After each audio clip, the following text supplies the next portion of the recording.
This is Unit 2, Day 3. We're starting on page 3. We're going to go through drawing some derivative functions, sketches of derivative functions when given the graph of the original function f of x. So in the first example, we have here a linear function. It's even labeled 2 points that are on the function. First then, I'm just going to think about the instantaneous rate of change of this function at these points. Since it's a linear function, it has a constant rate of change. It's got a constant derivative. Remember, the derivative is the instantaneous rate of change on this function. So, at any given point, whatever the slope is at this point, that will be the value of the derivative. So, I might ask myself, what is the slope of this function? Remember, slope is change in y over change in x, so this function has gone down 15 as it traveled over 5.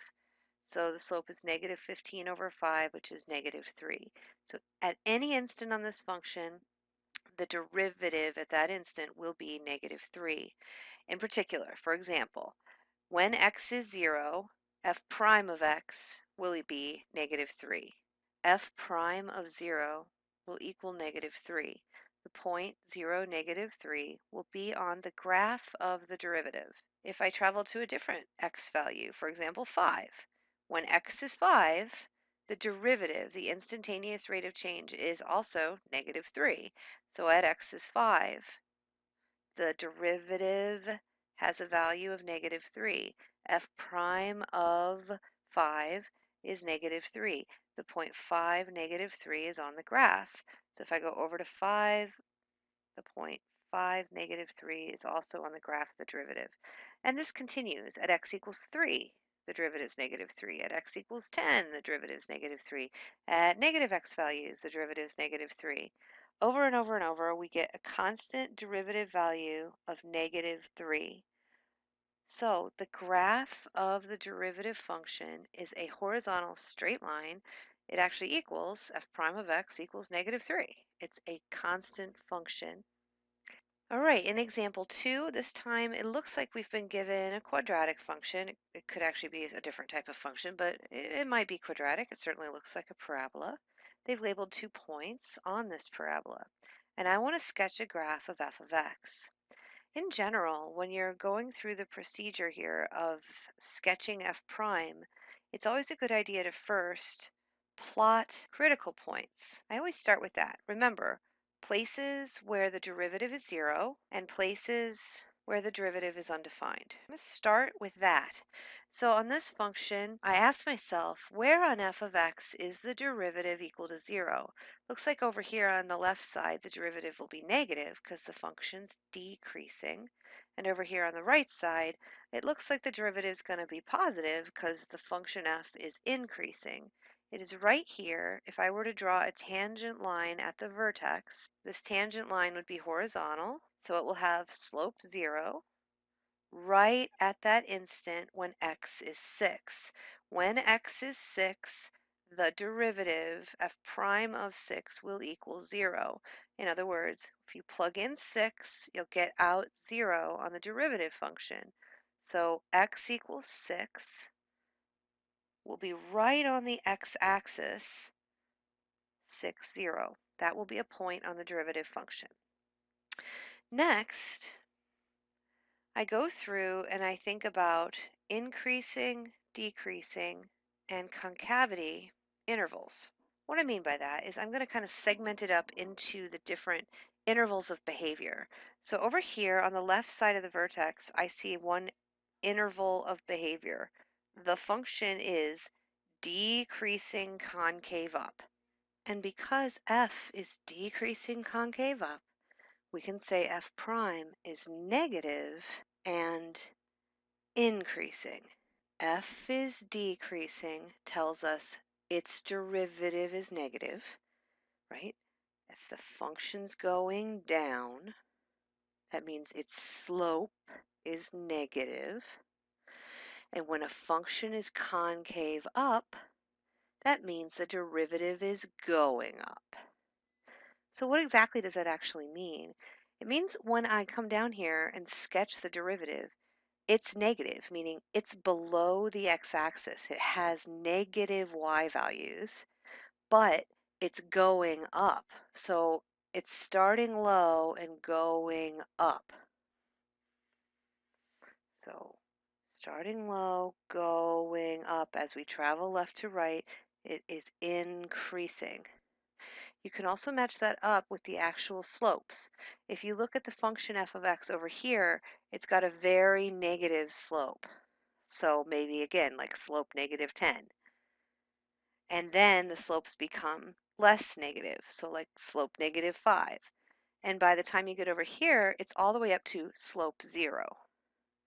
So that matches up down here with y value -10, y value -5, y value 0. On the other side of the vertex, the function f is increasing concave up. So if f is increasing, that means the slopes are positive. So f prime is positive. And if a function f is concave up, that means the derivative is going up. The derivative is increasing. So again, f prime positive means when I sketch this down here, the y values will be above the x-axis. The derivative values will be positive. They will be up here. And as I travel left to right, the derivative values will be getting bigger and bigger. So it's above the x-axis getting bigger, bigger. So here is a sketch of f prime of x. It's negative increasing, then it becomes 0, then it's positive increasing. Let's try again. In example 3, here we have a function f of x.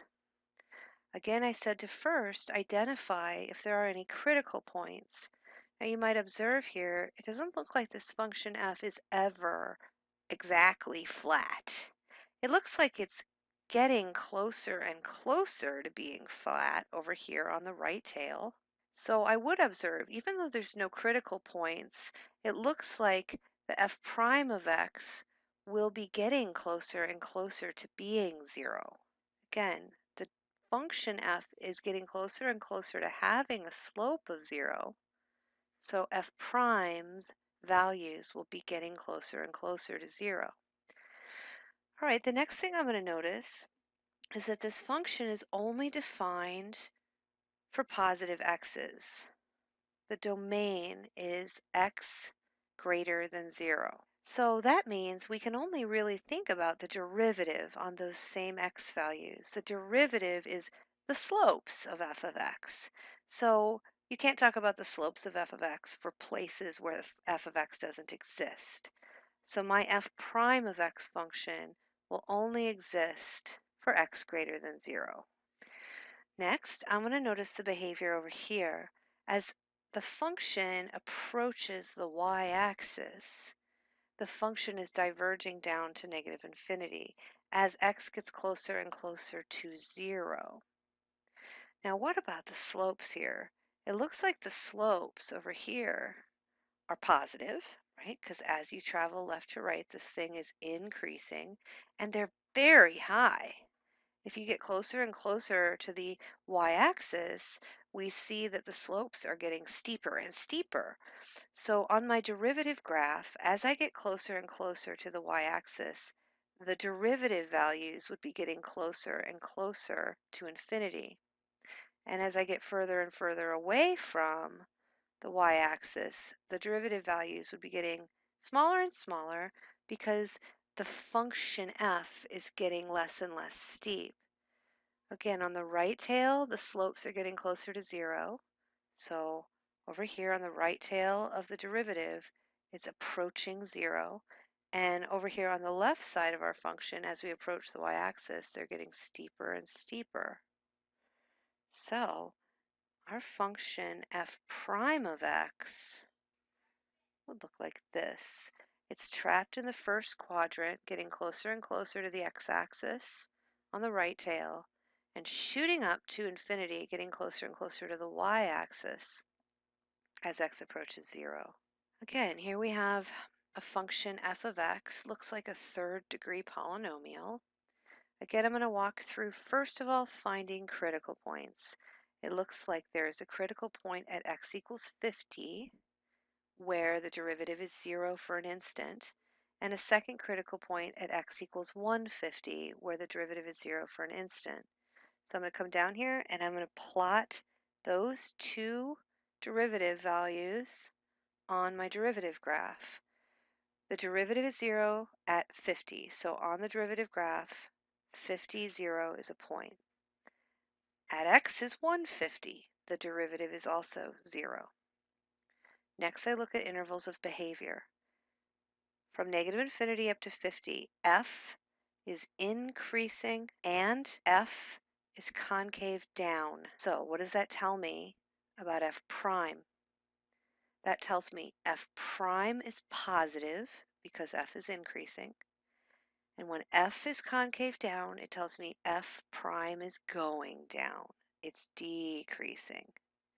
So my derivative graph will be above the x-axis positive, but going down. So maybe something like this, above the x-axis and going down. All right, another interval of behavior between 50 and 100. F is decreasing and F is concave down. So I think about, what does that tell me about F prime? Since F is decreasing, F prime is negative. Since F is concave down, F prime is going down. It's decreasing. So my F prime graph will be below the x-axis and decreasing right up from 50 to 100. So from 50 to 100, it's going down, down, down right below the x-axis. Decreasing and below the x-axis. Negative and going down. Next interval of behavior is from 100 to 150. I see here F is decreasing, but it's changed to being F concave up. So this is telling me F prime is negative because F is decreasing, and since F is concave up, F prime is going up. So my F prime graph will be below the x-axis, negative, but it will be going up. So it's below the x-axis, but it's now going up from x is 100 to x is 150. And the last interval of behavior, from 150 to infinity, f is increasing and f is concave up. So that tells me f prime is positive and f prime is going up. So f prime is positive, it's above the x-axis, and it's going up. Must look like this. So this should look like nice and rounded down here. It's not a sharp point. So there we have it. This is my graph of f prime.